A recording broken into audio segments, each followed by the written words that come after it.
This week we begin the reading of Chumash Bamidbar, the fourth of the Chamisha Chumshei Torah, and in many respects it is the most tragic of all of the books.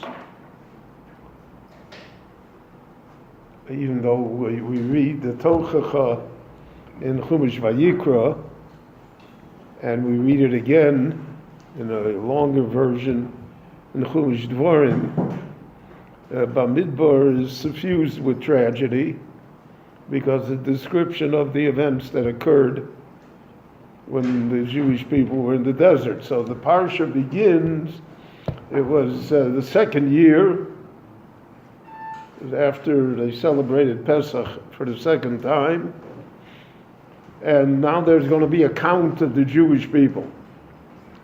A census is to be taken. And the Torah lists in great detail who were the leaders of the tribes of the Jewish people.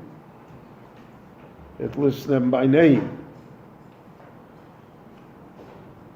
There will be a second count later in Chumash Bamidbar, and again it will list the names of the leaders of the Jewish people, but none of the original leaders will be named again. They will all have disappeared. And these were great leaders. We see Nachshon ben Aminadab, the famous Nachshon who jumped into the sea, who was never lacking in faith, and who was the example for the Jewish people. And the other leaders, and they were the ones that constituted with Moshe the group that governed Israel and accepted the Torah, etc. They're all going to be gone. You know, there's a tragic thing involved here. The Torah named them, and we know that they're doomed. Not going to happen. I have that feeling. Many times you see films of Jewish Eastern Europe in the 1920s and 1930s. You see the life and the children and the schools but when you look at those films, you realize they're all doomed. You're looking at ghosts. They were walking ghosts then. They're not aware because no one knows what awaits. But it has a terribly depressing effect. And Yafa Eliash, who, she's a Holocaust historian. She was a great woman. I think her husband was the head of Yeshiva Flatbush. Yeah. So her parents were the photographers in the Lithuanian city of Eishishok in Lithuania. Shok in Lithuanian is a measure of distance, like in Detroit there's 10-mile road, 11-mile road, 12-mile road. That's how many miles you are from the center of the city. So in Lithuania also, the town Eishishok tells you how many shok you were away from covenant. And therefore that's all the shoks that exist in the towns, in the Jewish towns of Lithuania, in any event. So they were the photographers. And in the Holocaust Museum in Washington, D.C., so she was one of the participants in constructing the exhibits in the museum. So she has there a tower of pictures,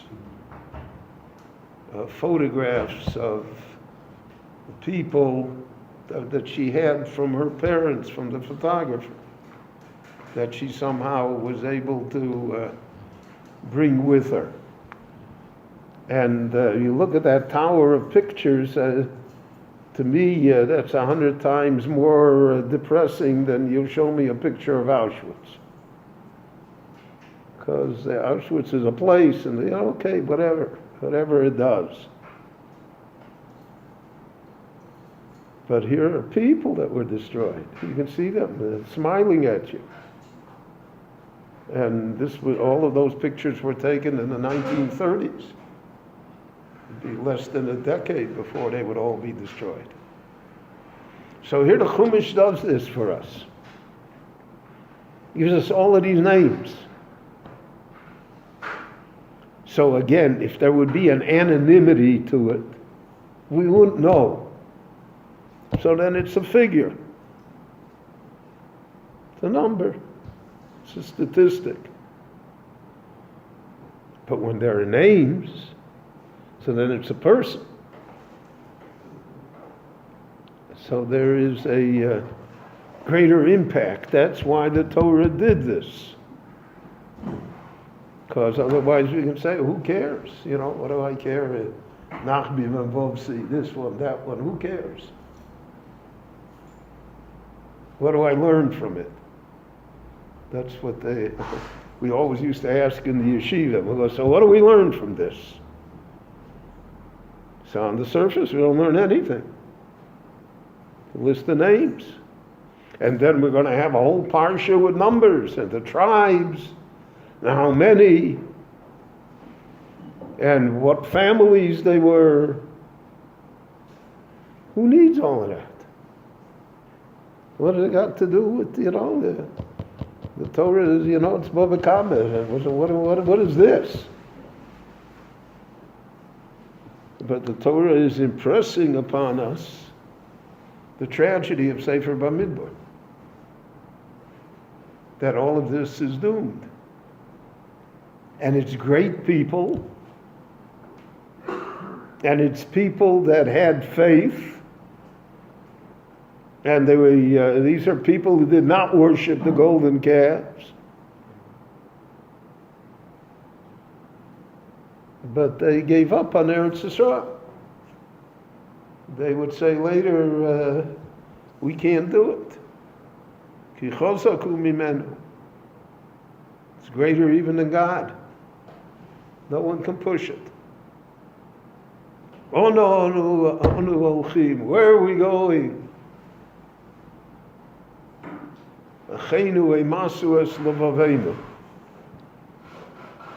Our brothers came back with a report, they melted our hearts.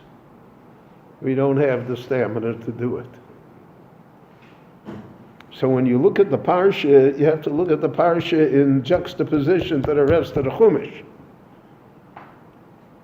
You have to see what the Torah is telling us. And it's a lot of people here. The count is 603,000 something between the age of 20 and 60. Between the age of 20 and 60 are the age of that generation that passed away in the desert. Those are the ones that are all gone. And the Torah taught us in detail what families they came from and who they were and what number they were. So that's a lesson in all generations as well. Because sometimes you look back and you see past generations. So I mentioned the Holocaust, you see they're doomed, but they don't even have to be the Holocaust. People that followed wrong ideas, that preached spiritual suicide to the Jewish people. And that time has proven them to have been so wrong. But they thought that they were the wave of the future. They thought that they were going to survive and prosper, and that they were right and everybody else was wrong. So it's a strong lesson in humility here, in the parsha bamidbar. And it's a strong lesson as what happens in Jewish life. A whole generation, 600,000 people disappear in 40 years. You look at a different type of disappearance, but there are millions of Jews the world over, and especially now in the United States, that have disappeared. They're not there. And how come? What happened here? So the Chumash Bamidbar comes to warn us of that. So Chazal say on the word Bamidbar, why does it say, Vaydaber Hashem al Moshe b'midbar Sinai Lamor? What does it have to say Bamidbar Sinai? So the Gemara says, Eina Torah miskayemes ela b'mi shemesi matzmo kamidbar. The Torah survives only if one feels that one is in a desert. But one is in a desert, so then you don't have many options. You have to find water. You have to get out of the desert. The desert is not a hospitable place.